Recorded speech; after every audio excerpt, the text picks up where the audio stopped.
வணக்கம்ங்க. இன்றைக்கி நம்ம மாடி தோட்டத்தில் 3 தட்டு அறுவடை கிடச்சிது. 2 தட்டு நிறைய பூக்களும் 1 தட்டு நிறைய பொன்னாங்கண்ணி கீரையும் அறுவடை எடுத்து இதுக்கு முன்னாடி நான் கொடுத்துருந்தேன். இப்போ அந்த பூக்கள் எல்லாமே செடிகளில் இருந்த அழகையும் ரசிக்கலாம். ஃபோட்டோவாக பாருங்கள். எடுத்திருக்கேன் எவ்வளோ அழகாக பூத்திருக்குன்னு பாருங்கள்.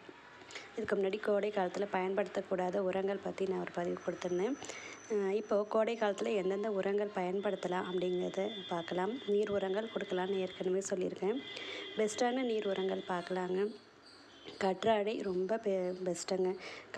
மாடி தோட்டம் வச்சுருக்கும்போது கற்றாழை கண்டிப்பாக வச்சுக்கோங்க. அது வந்து ஒரு நல்ல உரமாகவும் பயன்படும், பூச்சி விரட்டியாகவும் பயன்படுங்க. அதுவும் கோடை காலத்துக்கு கற்றாழை ரொம்ப பயன்படும். கற்றாழையும் வெந்தயமும் கலந்து நல்லா அரைச்சிட்டு மிக்சியில் அரைச்சி தண்ணியில் கலந்து ஒரு நாள் புளிக்க வச்சுட்டு நம்ம செடிகள் இலைகள் மேலேயும் கொடுக்கலாம், வேர்லேயும் கொடுக்கலாம். தேமோர் கரைசல் கொடுக்கலாங்க. அதுக்கப்புறம் நல்லா ஐஸ் வாட்டர் கூட இலைகள் மேலே ஸ்ப்ரே பண்ணலாம். குளிர்ச்சியான நீர் காய்கறிகள்லாம் ஊற வச்சுட்டு அந்த தண்ணீர் கொடுக்கலாம். குளிர்ச்சியான உரங்கள் பயன்படுத்தும் போதுட்டு நம்ம செடிகள் வந்து கோடை வெப்பத்தை தாங்கி நல்ல அறுவடை கொடுக்கும். இதை பற்றி நிறைய பதிவுகளும் நான் ஏற்கனவே கொடுத்துருக்கேன். பயன்படுத்தி பாருங்கள். நன்றி, வணக்கம்.